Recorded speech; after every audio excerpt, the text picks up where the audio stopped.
নমস্কার দর্শকবৃন্দ, আপনাদের প্রিয় চ্যানেল চর্চায় সনাতনে স্বাগত জানাচ্ছি আমি বিশ্বজিৎ বৈদ্য।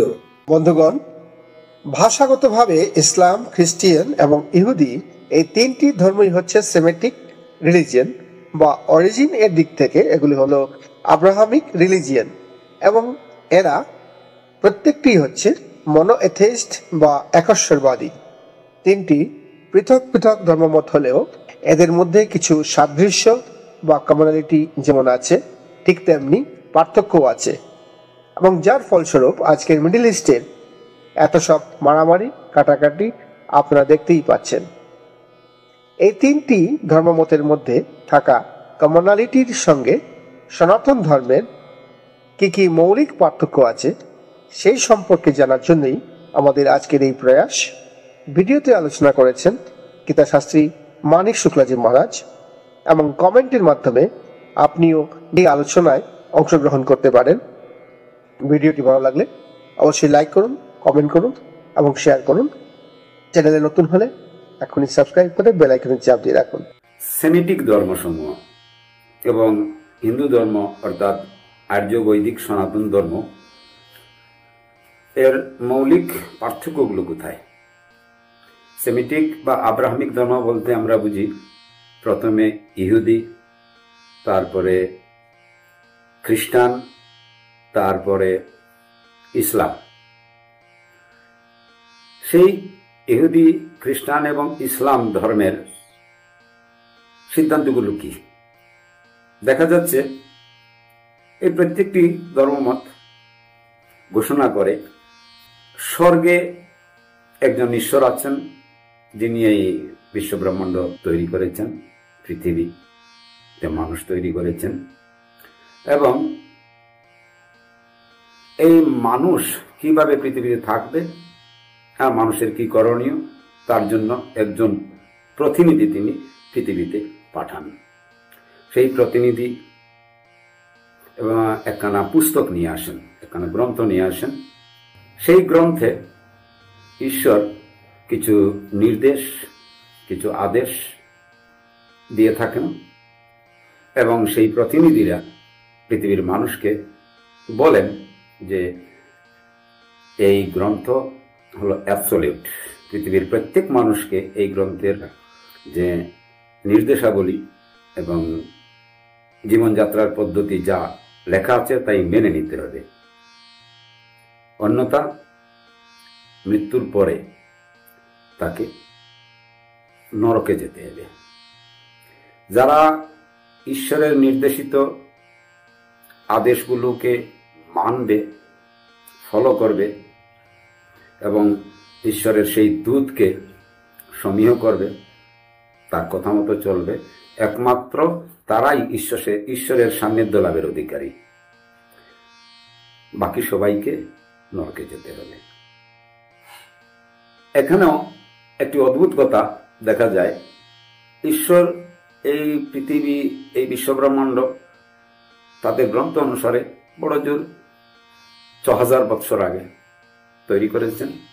আর মানুষের যে সীমিত পরমায়ু, এক ব্যক্তি হয়তো বড় জোর ১০০ বৎসর জীবিত থাকলো। ১০০ বৎসর পরে, তার মৃত্যুর পরে তাকে ভূমিগত করা হবে, কবর দেওয়া হবে এবং কতদিন পরে ঈশ্বর বিচার করার জন্য পৃথিবীতে আসবেন তার কোনো উল্লেখ নেই। যেদিন ঈশ্বরের ইচ্ছা হবে সেই দিনকে দ্য জাজমেন্ট ডে, কিয়ামত কি দিন এই নামকরণ করা হয়েছে। তাহলে দেখা যাচ্ছে একজন মানুষ তার ১০০ বৎসরের জীবনে যা পাপ বা পুণ্য করবে, সেই পুণ্যকে বা পাপকে আশ্রয় করে ঈশ্বর তাকে অনন্তকালের জন্য স্বর্গ বা নরক দিয়ে দেবেন। ১০০ বৎসরে সে কি শুধু পাপ কর্মই করবে? সে কি শুধু অনুচিত কর্মই করবে? কিছু ভালো কর্ম তো করতে পারে। সেই নির্ভর করবে সে কি ঈশ্বরকে বিশ্বাস করেছে, সেই ঈশ্বরের প্রতিনিধিকে মান্যতা দিয়েছে এবং সেই পুস্তকে বর্ণিত নিয়মাবলী কমান্ডমেন্ট কি সে মেনে চলেছে, যদি তার বিশ্বাস থাকে সেই পুস্তকের প্রতি বা ঈশ্বরের প্রতিনিধির প্রতি, তাহলেই সে স্বর্গলাভের অধিকারী, আদারওয়াইজ তাকে নরকে যেতে হবে। সেই সেমেটিক ধর্মগুলোর টার্গেট বা লক্ষ্য হল স্বর্গ। সেই স্বর্গেও ভৌতিক সুখ সুবিধার মতো ভোগ বিলাস, সেই ভোগ বিলাসের এক নিগড় বন্ধনে সে অনন্তকাল বন্দী থাকবে। স্বাধীনভাবে চিন্তা করার তার ক্ষমতা নেই। সেই ওই পুস্তকের বহির্ভূত কোনো বিষয়কেই সে যদি মানে বা ভাবে তাহলে চলবে না।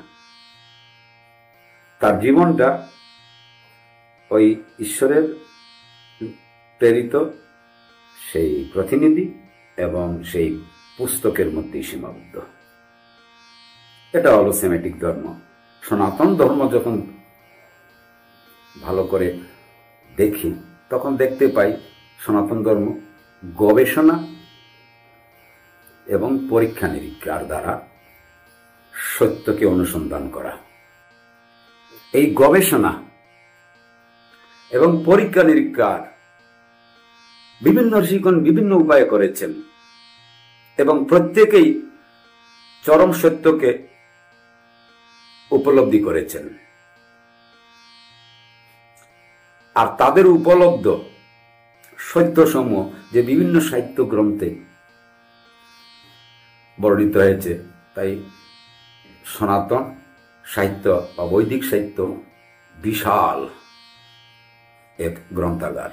বৈদিক ধর্ম বা সনাতন ধর্ম মানুষকে ভোগ বিলাসিতার নিগুড় বন্ধনযুক্ত এক স্বর্গের মধ্যে সীমাবদ্ধ করতে চায় না, চায় অনন্ত স্বাধীনতা, ইনফিনিট ডিজায়ার, যাকে বৈদান্তিকগণ বলেন মুক্তি, ভক্তগণ বলেন পরম প্রেমময় অবস্থা, যোগীগণ বলেন নির্বিকল্প সমাধি। সনাতন ধর্ম কোনো এক বিশেষ স্বর্গ নামক স্থানে যেখানে অনন্তকাল ধরে ভোগ বিলাস করতে হবে এ ধরনের কথায় বিশ্বাসী নয়। অবশ্য প্রাথমিক স্তরে মানুষকে ধর্মের পথে নেওয়ার জন্য বিভিন্ন ধরনের অনুষ্ঠানের কথা বলা হয়। ঈশ্বর জীবকে কোনো আদেশ বা নির্দেশ দিচ্ছেন না, বা স্বর্গ নরকের ভয় এবং স্বর্গের লোভ দেখাচ্ছেন না। প্রাথমিক অবস্থায় মানুষের বুদ্ধিবৃত্তির ক্রম অনুসারে প্রাথমিক অবস্থায় স্বর্গ নরক ইত্যাদি থাকবেই থাকবে। তার বুদ্ধিবৃত্তি যত বিকশিত হবে সে গবেষণা এবং অনুসন্ধান করবে। আর সত্য কি তার উত্তর বেদান্তে, বেদে, উপনিষদে দেওয়া আছে। পরম ব্রহ্ম, পরম চৈতন্য। সেই সত্যকে উপলব্ধি করার অধিকার প্রত্যেকটি মানুষের আছে। আর মানুষকে ঠিক এই অনন্ত জ্ঞান ভাণ্ডার যুক্ত এই যে বৈদিক শাস্ত্র, সেই শাস্ত্র একদিন সে বুঝতে পারবে না। প্রাথমিক অবস্থায় সে সগুণী সাকার ঈশ্বরের উপাসনা করবে, দ্বিতীয় স্তরে সে সর্বময় ঈশ্বরের উপাসনা করবে। সেমেটিক ধর্মসমূহের সাথে সনাতন ধর্মের একটা বিশেষ গুরুত্বপূর্ণ পার্থক্য, সেটা হলো সেমেটিকরা পুনর্জন্মকে বিশ্বাস করে না, আর হিন্দু ধর্ম বা সনাতন ধর্ম পুনর্জন্মকেই কেন্দ্র করেই চিন্তাধারার বিকাশ ঘটিয়েছে। পুনর্জন্ম অর্থাৎ দেহান্তর প্রাপ্তি। চেতনা এক জড় দেহ থেকে নির্গত হয়ে আরেকটি জড় দেহে প্রবেশ করে তার বৌদ্ধিক ক্রমবিকাশ ঘটে। এই জন্ম মৃত্যু হল অনন্ত কর্মের ফল। ফল থেকে আবার নতুন কর্ম। এই কর্ম, কার্য, কারণ, কর্মফল এর অনন্ত শৃঙ্খলা। জন্ম মৃত্যু হল কর্মের মাধ্যমে এবং কর্মফলকে উপভোগ করে, ভোগ করে নিজেকে সংশোধিত করার একটি প্রয়াস। সেমেটিক ধর্ম যেমন বলে বড়জোর শতায়ু, শতবৎসরের জীবনে এক মানুষ যা করবে তা পাপ হোক বা পুণ্যই হোক, তার জন্য তাকে অসীমিত কাল, অনন্তকাল পাপের জন্য নরক এবং পুণ্যের জন্য স্বর্গ উপভোগ করবে। কিন্তু সনাতন ধর্ম বলে সীমিত কর্মের সীমিত ফল তাকে সীমিত সময়ের মধ্যেই ভোগ করতে হবে। পাপ করলে নরকভোগ, পুণ্য করলে স্বর্গভোগ। এবং যেদিন সে পাপ এবং পুণ্যের অতীতে যাবে, পাপ পুণ্যকে অতিক্রম করতে পারবে, সেদিন তার চরম অনুভূতি বা মুক্তি হবে। ভিডিওটি ভালো লাগলে লাইক করুন, কমেন্ট করুন এবং শেয়ার করুন। চ্যানেলটিকে যারা এখনও সাবস্ক্রাইব করেন নাই তারা এখনই সাবস্ক্রাইব করে বেল আইকনে চাপ দিয়ে নোটিফিকেশন অন করে রাখুন। ভিডিওটি দেখার জন্য ধন্যবাদ।